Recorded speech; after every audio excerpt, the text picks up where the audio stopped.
All right, your boy Tom Brady, he had some flattering words to say about maybe the guy some would say maybe could possibly replace him as the GOAT, the greatest of all time, Patrick Mahomes.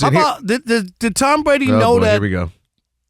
Joe Montana's 4-0, 0 touch, 11 touchdown, no picks. Joe Montana is his favorite player. Okay. He is fully aware of who Joe Montana is. Okay? I have no knowledge of anything. He is fully aware. All right, hit me with Tom. What do you have to say, Rob G? I have no knowledge of anything.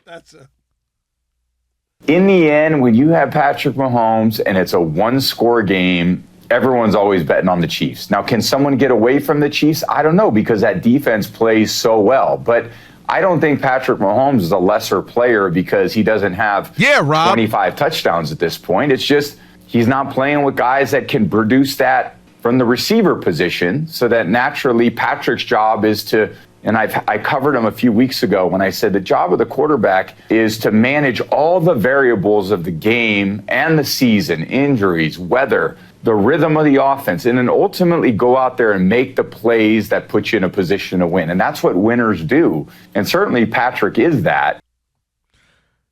So Tom Brady, the GOAT, talking about a kid who has potential to be one, and he actually beat him in his Super Bowl, funny, obviously. A guy who got busted for cheating, and their team has all kinds of cheating scandals. He's the GOAT. That's the guy that you're thinking is the greatest because they stole the other team's defensive signals. Okay, go ahead. I'm listening. He did. And he did it better than everybody else. Right. Now, this isn't Tom Brady conversation. This is Tom Brady on the herd talking about Patrick Mahomes.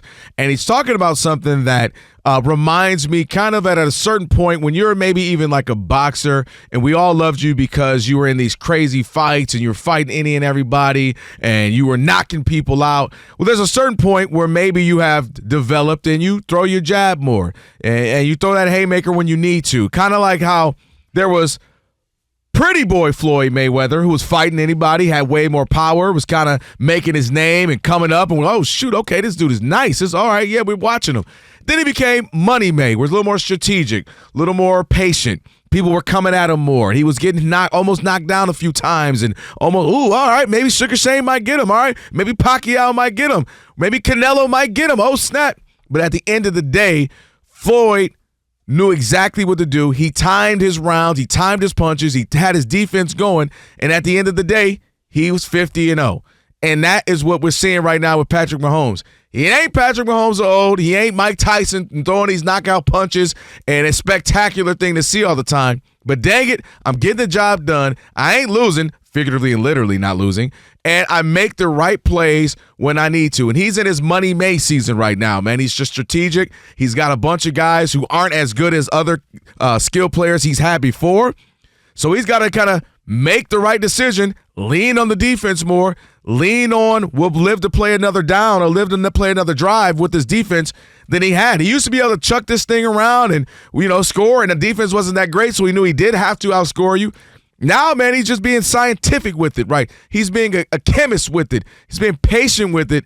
And at the end of the day, it's getting the job done, and they're finding ways to win, and that's why they're 8-0. And it ain't the prettiest. Look, I want to see him throw behind-the-back passes, 350 yards, 4 touchdowns. Who doesn't?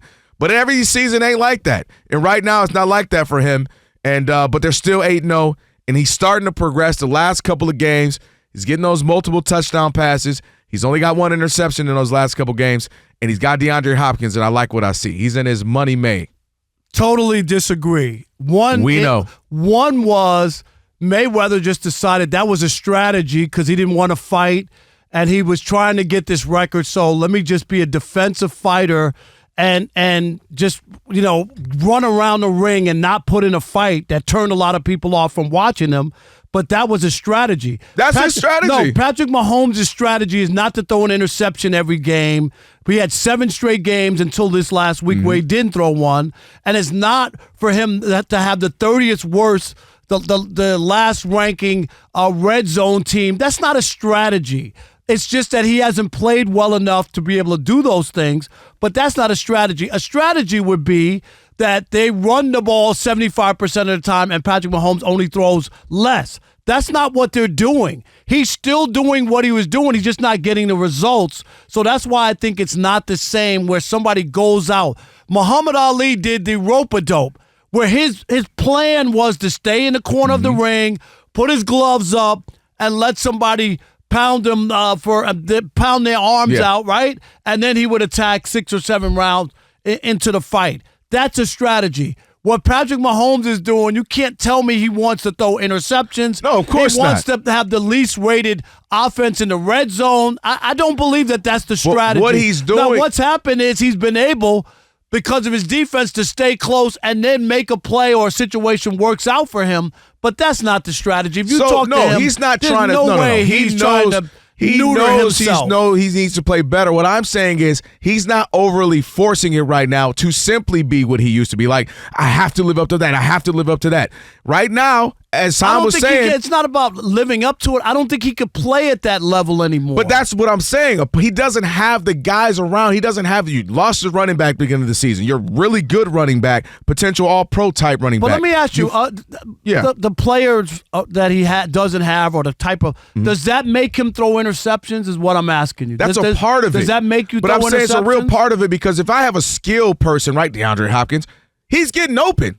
There's a guy open. Bam, hitting him right in the numbers. There's a guy open. They don't drop the ball. There's a guy open. They can make plays, and for me as well. It's a two-part thing. So he's absolutely not trying to throw interceptions. I don't think he's signing up for that. But what I'm saying is he understands I can't force it like I used to. I can't throw it down the field 40, 50 times right now. I don't have the skill set players for that. So right now, I'm going to take a shot when I can. It's been some interceptions, but I have to play at a slower pace than I normally do. I have to play at a more conservative pace than I normally do. I have to lean on my defense when normally I'm not doing that. I'm used to scoring points. Defense is tired from having to come out so much. And I think he's having to play like that until we get some things going again where we can start to look like a semblance of what we used to be. Well, here he is, statistically having the worst season ever, averaging career lows. Yards per game, 242.8. Passer rating, 90.1. Yards per completion, 10.3. Interception percentage, 3.3. Sacks taken per game, 2. And then the most puzzling is that the percentage of passes that get dropped, 3.6, right? And the pressure rate, 18.7, are the lowest of his career. So it's not as if he's being pressured more. This is as good as this gets, and his numbers still aren't good. That's what's puzzling, is that he's not at a high pressure situation. Guys are actually catching the football, not dropping it, and yet he has career lows in a lot of categories. That's what I'm talking about, is that it's not just everybody else. He just hasn't played that for well. Sure. But my whole point is I think he historically was able to come into a game and just simply, oh, man, we talking a whole bunch. He was able to come into a game and simply be like, oh, this is what we're about to do. We're scoring 30, 40 points. I think he realizes it ain't working right now. I can't do what I used to. Let me be more conservative with regards to this. We were talking 877-99 on Fox, by the way, 877-99 on Fox, having a conversation with Tom Brady. If you heard what he said, basically saying that Patrick Mahomes is doing what winners do, finding different ways to win and get the job done. And he can't do it as he used to with a bunch of explosiveness, so he's doing it by managing the game. He said the best game, sometimes you have to be a great game manager to be a winner. That's what Tom Brady said. Rob ain't buying it, 877-99 on Fox. I'm not buying, like, the only thing is, and I get it, he's a great player, he's going to go to Hall of Fame, he's done all these amazing things. Why can't we just acknowledge he hasn't played well?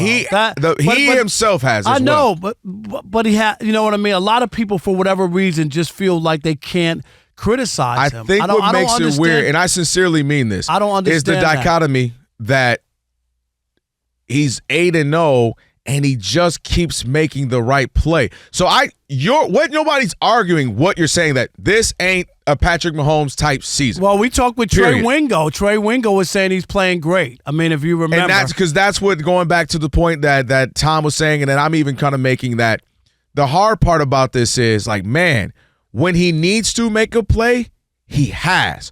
So it's like, am I going to judge him on the quantity of plays being made? No, it's just the right play being made that leads to a win? When you're talking about this guy has career lows in all these categories, those are facts. Those aren't big facts. Those aren't feelings. No argument. That's what I'm just trying. But the other fact you keep leaving out is the 8-0. No, but we talked about this before when we talked about Pittsburgh. was 9-0 or 10-0 or whatever, and we looked at him and like, this is not a good football team. But this is the difference, though. No, but why can we say that's not a good football team? But we can't I say can answer that we very can't easily. say that Patrick Mahomes doesn't play well. Because here's the other thing we can answer very easily to that. You keep going facts. The man is quarterbacking a back-to-back champion who, oh, by the way, the next season is 8-0. But we're not talking about what I'm saying is that's why people are saying that's why you're getting but I'm talking about this year. I'm not talking about, it's not a lifetime achievement award. We're talking about what's happened now. Is he in the running? They're 8-0. Is he in the running for MVP? No. Why not? They're 8-0. You just told me that he's making the plays when it matters. Why isn't he the MVP then? Because he's got to put up more stats than what he does. No, it's about winning. You just said it. No, I didn't say that. This is what people don't want to say, but he's not in the running for MVP. They're 8-0. He makes every big play when it matters. That's to be the MVP. But he's not the MVP. Why not? That doesn't make sense to me.